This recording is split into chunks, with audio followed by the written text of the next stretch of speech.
Dimanche, 8 h, c'est reparti pour les E2 pour presque 9 h sur la moto. Pierre-Alexandre René réalise le grand chelem, invaincu en spécial toute la journée.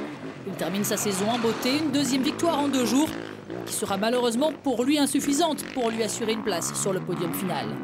Bozo, deuxième de la journée, termine dauphin d'Antoine Méo. Un très bon résultat pour le privé Kawasaki. Le pilote armé de terre Antoine Basset est troisième.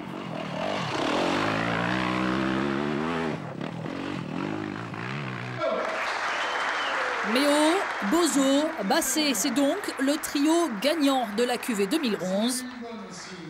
Le tenant Pierre-Alexandre René, miné par les problèmes mécaniques, n'est que 5e. Méo devrait lui repartir en E1 l'an prochain avec un nouveau team. Belle saison quand même, hein. Finalement si on fait le bilan aussi bien sur le mondial que sur la France, belle saison, quelle progression. En E3, il passe de 2 à 1. Christophe Nambotin, un peu optimiste, tente une manœuvre risquée dans la SP5. Il chute et se blesse au bras. Il termine la spéciale au ralenti avant d'abandonner, laissant seul Seb Guillaume dans la catégorie. Le Francilien remporte son 3e succès de la saison. Bien décidé l'an prochain à ne plus être le poulidor de l'enduro français. Guillaume qui devrait, comme Nambotin, changer de machine la saison prochaine.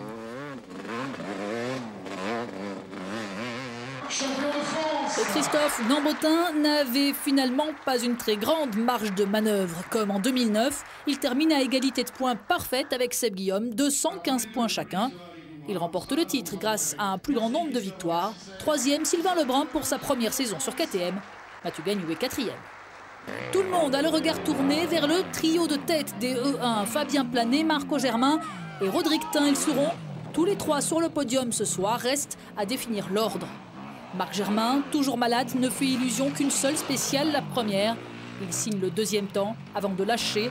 Moralement et physiquement, il ne peut qu'observer de loin la bataille pour la gagne entre le pilote HM Honda et le pilote Sherco. Tin, déjà intenable en fin de journée la veille, poursuit sur sa lancée. Son dernier tour est quasi parfait, il est même en tête avant la dernière spéciale. Mais finalement, il doit céder lui aussi face à un Fabien Planet en état de grâce. Le pilote Sherco fait coup double et à l'arrivée de la dernière spéciale de la saison, il peut enfin savourer.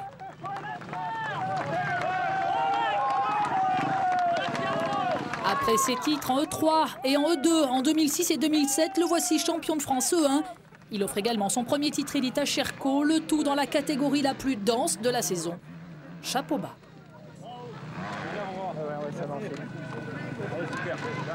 Je suis vraiment très content et puis c'est le week-end vraiment parfait, c'est vraiment très bien passé. J'avais bien préparé, je m'étais vraiment concentré sur les reconnaissances.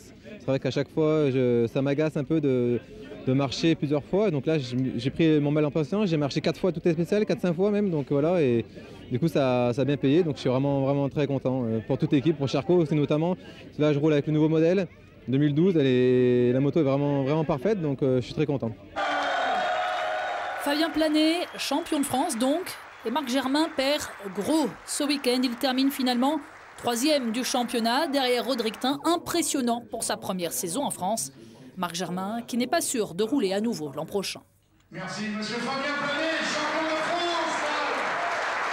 Merci à vous. Dernier titre individuel à attribuer. Les juniors, 2 hommes peuvent encore être sacrés. Alexandre Kerrer, lui aussi local, il a passé toute son enfance au Puy. Et le rookie, Mathias Bellino, venu du cross en début de saison. Bellino n'a plus son destin entre ses mains et doit faire un week-end parfait pour l'emporter. Il remplit en tout cas sa part du contrat en gagnant les 2 journées. Alexandre Kerrer, lui, n'a pas droit à l'erreur. Il doit terminer 2e le dimanche pour conserver son titre de champion de France. Et le colosse de l'armée de terre ne tremble pas, 2e pour un doublé sur lequel il ne comptait pas vraiment en début de saison. Bravo, bravo.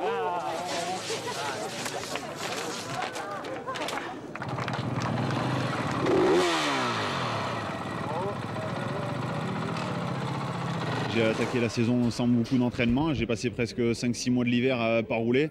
Donc c'est sûr que j'y croyais pas trop au titre. J'espérais pouvoir me battre au moins pour la 3e place. Et je me retrouve au final à pouvoir me battre avec eux sur certains terrains où ça s'approprie à peu près à mon pilotage.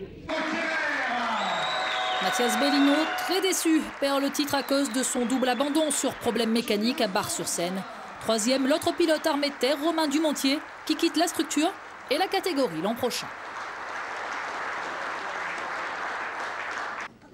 La catégorie constructeur a, elle, été remportée sans surprise par Husqvarna, portée par le duo Antoine Méo, Sébastien Guillaume, ce qui met fin à 4 années de domination KTM, plombée cette saison par les blessures de Johnny Aubert.